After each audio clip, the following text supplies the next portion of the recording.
Nagsimula noong 1940s Australia, isang grupo ng mga magnanakaw ang nagnakaw sa isa sa pinakamalaking bangko sa rehiyon. Sa kanilang pagtakas, bumangga ang kanilang sasakyan sa isang malaking bato sa gitna ng kalsada, at nagkalat sa lupa ng mga kahon ng ginto. Nadagdagan ang tensyon habang sinisisi ang batang driver sa aksidente. Inutusan ng pinuno, si Dylan, ang konduktor na kunin ang manibela. Makalipas ang ilang sandali, muling dumating ang sakuna. Nawalan ng kontrol ang kotse at bumulusok sa isang kalapit na ilog, na nagdala ng 12 ng mga gintong bar dito.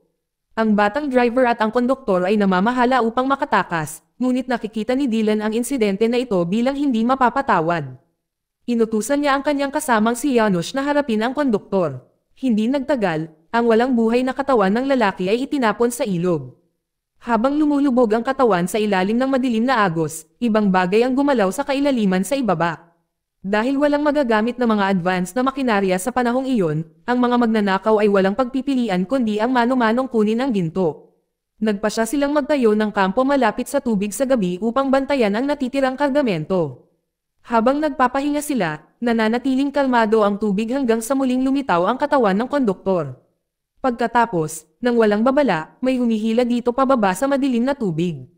Ang focus ay lumipat sa isang maninisid na nagngangalang Jimmy at ang kanyang kasosyo, si Clara.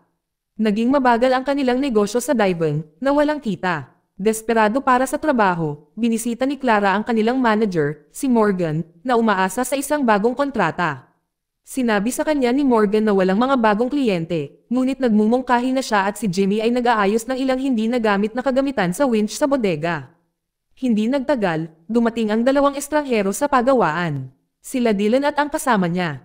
Nang walang pagkaantala, humiling si Dylan ng isang pribadong pagpupulong kay Morgan.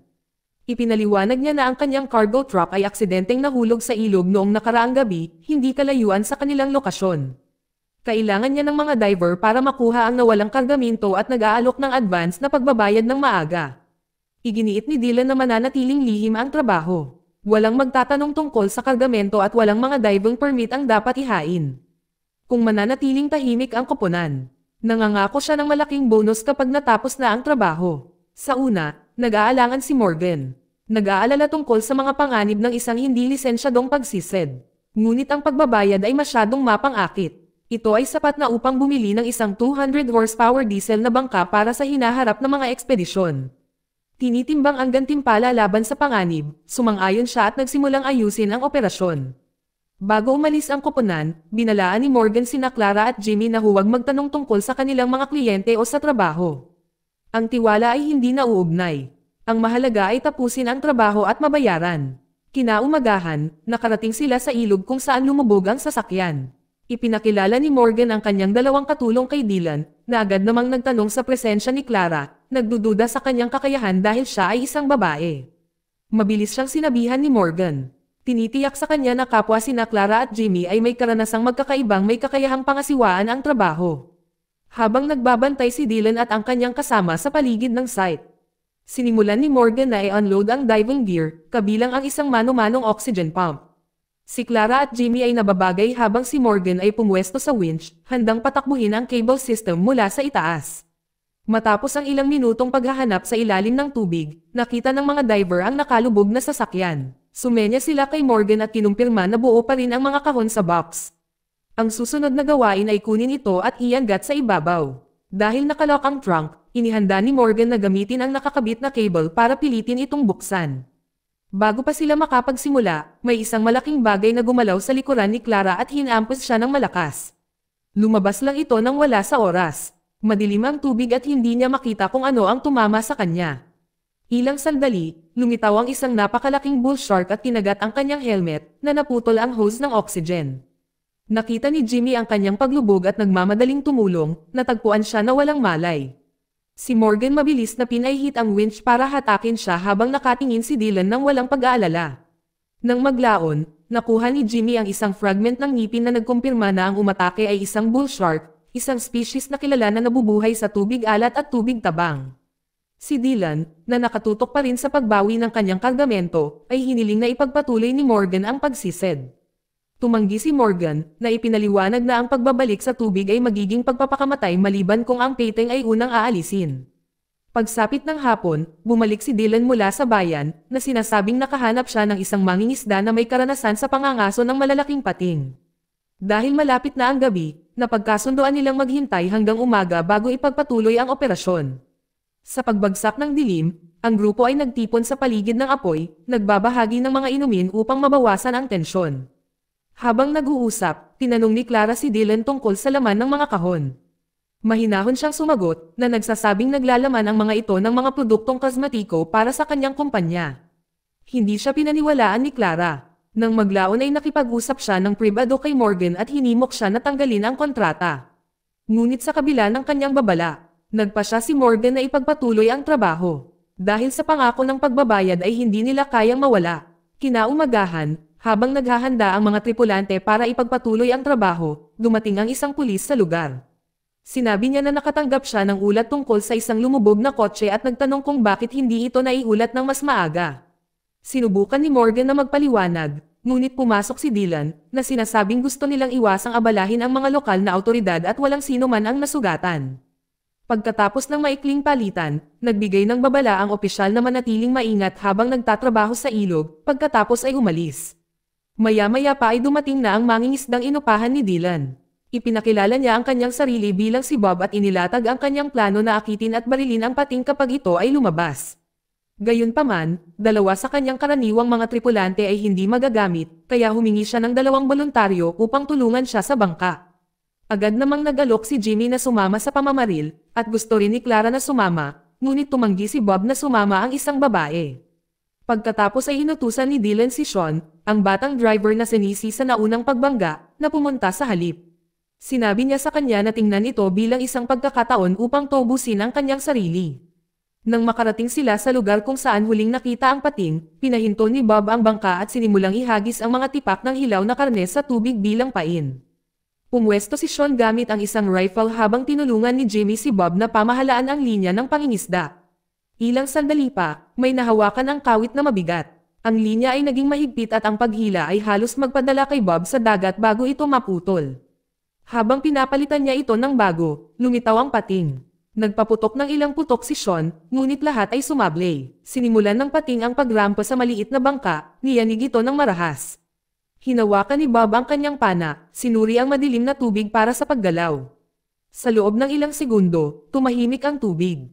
Pagkatapos, nang walang babala, ang napakalaking pating ay lumundag paitaas, hamampes sa katawan ng bangka at tumaob ang bangka. Lahat ng 3 lalaki ay itinapon sa tubig. Habang nagpupumilit silang manatiling nakalutang, umikot pabalik ang pating. Nagawa ni Sean at Jimmy na umakyat sa tumaob na bangka, ngunit nasa tubig pa rin si Bob. Muling hamampes ang pating, kumagat sa kanyang braso at hinayla siya pababa sa kailaliman. Nagulat at natakot, sinagwan ni na Jimmy at Sean ang nasirang bangka pabalik sa pampang ng mabilis hanggat maaari. Pagdating nila, hiniling ni Morgan na tapusin kaagad ng team ang operasyon. Pinilit niyang ibalik ang paunang bayad ni Dylan at tuluyang abandonahin ang trabaho. Galit ang reaksyon ni Dylan, inilabas ang kanyang pistola at hinampes si Morgan sa lupa. Sa puntong iyon, isiniwalat ni Dylan ang katotohanan. Hindi sila mga transporter o mga ngalakal, ngunit mga magnanakaw sa bangko. Ang mga kahon sa ilalim ng tubig ay napuno ng mga gintong bar na ninakaw. Binalaan niya ang lahat na manahimik. Nagbabanta na ang anumang pagtutol ay magtatapos sa pagpapakain sa kanila sa pating. Napagtatanto na imposible ang pagtakas. Nagpa siya sina Morgan at Clara na magtulungan, gumawa sila ng bolsa mula sa mga tabla na gawa sa kahoy upang ihatid ang ginto, pagkatapos ay gumawa ng isang plano upang makagambala sa pating. Ang mga tipak ng hilaw na karne ay itatapon sa malayo sa lugar ng pagsisid habang si Janusz ay nagbabantay mula sa itaas. Kapag nakuha na ng pating ang pain, sinyasan niya si Clara, bibigyan sina Morgan at Jimmy ng sapat na oras upang maabot ang lumubog na kotse at kunin ang mga kahon. Nang mawala na ang pain, nagbigay ng hudyat si Janusz. Si Morgan at Jimmy ay bumaba kasama ng bolsa, na sinusundan ang linya ng lubid pababa sa lubog na sasakyan. Gamit ang isang crowbar, pinilit nilang buksan ang pinto ng kotse at sinimulang bunutin ang mga kahon ng paisa-isa, na itinali ng maayos sa bolsa. Dahil napakaraming dadalhin ng sabay-sabay, napagpasyahan ni Morgan na kailangan nila ng 2 magkahiwalay na biyahe upang mailabas ang lahat. Habang nagtatrabaho sila, ang tubig ay hindi mapakali. Bumalik ang pating, iginuhit ng paggalaw sa ibaba. Bigla itong hamampes kaya napilitan si Morgan na umatras sa loob ng sasakyan para hindi makagat. Ang bolsa, na puno ng ginto, ay naanod, ngunit nagkagulo sa mga ugat ng isang nahulog na puno. Habang umiikot pa rin ang pating sa malapit, ang paghihintay ay hindi na isang opsyon. Mabilis na kumilos, umalis si Morgan sa kotse at lumangoy patungo sa nakakulong na bolsa. Sumunod si Jimmy, tinulungan siyang itulak ito ng makalaya habang pinaandar ni Sean ang winch mula sa itaas. Makalipas ang ilang sandali, kumalas ang bolsa. Ngunit sa eksaktong segundong iyon, muling sumugod ang pating, hamampes kay Morgan at napunit sa kanang braso. Napuno ng dugo ang tubig. Nakita ni Jimmy na kumagat ang pating sa hose ng oxygen ni Morgan at agad na tinanggal ang mga pabigat sa suot ni Morgan upang lumutang siya sa ibabaw. Sa ibabaw ng tubig, inihayag ni Janusz ang kanyang tunay na pagkatao. Nakatayo siya nang hindi gumagalaw, hindi pinapansin ang desperadong paghingi ng tulong ni Clara. Umabot si Morgan sa ibabaw, nakakapit pa rin sa bolsa, ngunit mabilis na kumukupas ang kanyang lakas. Nang makarating sila sa tabing ilog ay naroon na si Dylan. Hindi niya mapigil ang tumawa, tuwang-tuwa habang sinusuri ang bawat gintong bar sa loob ng mga selyadong kahon. Si Morgan, nakahiga sa malapit, ay dumudugo ng husto. Nangangailangan siya ng medikal na atensyon, ngunit walang gumalaw upang tulungan siya. Sa loob ng ilang minuto, duguan siya at namatay sa tabi ng bolsa. Si Jimmy, sa sobrang galit at pagkasuklam ay tuluyang naputol. Kumuha siya ng kutsilyo at sinuntok sina Dylan at Janusz. Si Janusz, puno ng pagmamataas, ay nagsabi kay Dylan na tumabi at itinapon ang kanyang baril. Hinahamon si Jimmy na lumaban gamit ang mga talam. Hindi nag-atubili si Jimmy. Inihagis niya muna ang kanyang kutsilyo, tumama sa balikat ni Janusz. Nang samantalahin ang pagkakataon, sumugod siya at itinutok ang talam sa dibdib ni Janusz, na nag-iwan sa kanya ng matinding sugat. Si Dylan, na galit sa nakita, ay hinayla ang kanyang pistol at itinutok kay Jimmy. Bago siya makapagpaputok, pumagit na si Clara, nagbabala na kung papatayin niya si Jimmy, mawawala ang kanyang tanging pagkakataon na mabawi ang natitirang ginto na nasa ilalim ng tubig. Galit ngunit kumbinsido, ibinaba ni Dylan ang baril at sa halip ay tinamaan si Jimmy at nawalan ng malay. Pagsapit ng hapon, nakatali sina Jimmy at Clara sa loob ng isang tolda. Si Jimmy ay nabugbog at natatakpan ng mga hiwa mula sa naunang pambubugbog. Kinaumagahan, kinaladkad sila ni Sean palabas at dinala sa harap ni Dylan. Sa malapit, si Janusz, na buhay pa ngunit nakapikit, ay lumapit sa bangkay ni Morgan at naglabas ng isang gintong ngipin mula sa kanyang bibig, itinaas ito upang tuyain si Jimmy. Pagkatapos ay hinutusan ni Dylan si Clara na sumisid muli, na pinilit na manatili si Jimmy bilang surface operator. Malamig at nagkalkula, itinulak niya siya pabalik sa mapanganib na tubig. Nang may ayos na ang lahat, lamusong si Clara sa ilog at sinimulang kunin isa-isa ang natitirang mga kahon na ginto. Habang ang huling bolsa ay itinataas sa ibabaw, bumalik ang pating, mas agresibo kaysa dati. Paulit-ulit nitong sinunggaban si Clara, kaya napilitan siyang umatras sa lumubog na sasakyan para sa kaligtasan. Habang nasa loob, natuklasan niya ang isang punong baril na nakasukbit sa ilalim ng isa sa mga upuan. Itinago niya ito sa kanyang suot ilang saglit pa, bumangga ang pating sa puno ng kahoy. Sa mabilis na pag-iisip, lumabas si Clara sa harap ng pintuan at tinatakan ang baul sa likod niya, na-trap ang nilalang sa loob. Nang muli siyang bumangon, ang bolsa na may mga huling kahon ay nakuha na. Sumakay si Clara, tahimik na itinago ang pistola sa ilalim ng kanyang damit. Sinimulang ikarga ni Sean ang nakuhang ginto sa truck habang inihanda ni Dylan ang bangka. Inutusan niya sina Jimmy at Clara na sumakay, na nagbabalak na patayin sila kapag malayo na sila sa pampang. Inutusan din niya ang kanyang mga tauhan na dalhin ang bangkay ni Morgan. Bago sila makaalis, dumating ang isang pulis sa lugar. Bumalik siya upang imbestigahan ang mga ulat tungkol kay Bob, ang nawawalang mangingisda, na hindi pa umuwi. Naging tense ang sitwasyon. Sa loob ng ilang sandali, isang shootout ang sumiklab sa pagitan ng opisyal, Sean, at Dylan. Sa kaguluhan, parehong binaril at napatay si Sean at ang pulis. Ang tunog ng putok ng baril ay nagbigay kay Clara ng pagbubukas. Inilabas niya ang kanyang nakatagong pistol at pinaputukan si Dylan. Dumiretso siya sa likod ng kalapit na sasakyan at bumaril bago tumakbo patungo sa kanyang sasakyan para kumuha ng isa pang sandata.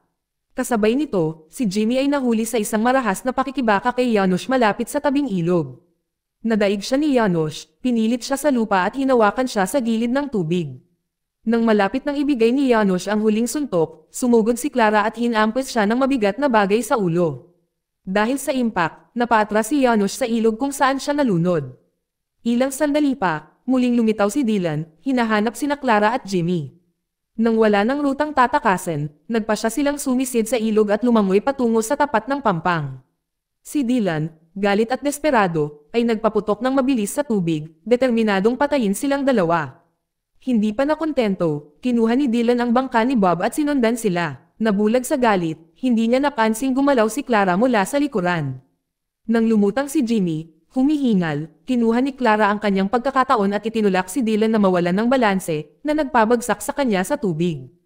Nang muling bumangon si Dylan at sinubukang itutok ang kanyang baril kay Jimmy, bumalik si Clara para pigilan siya.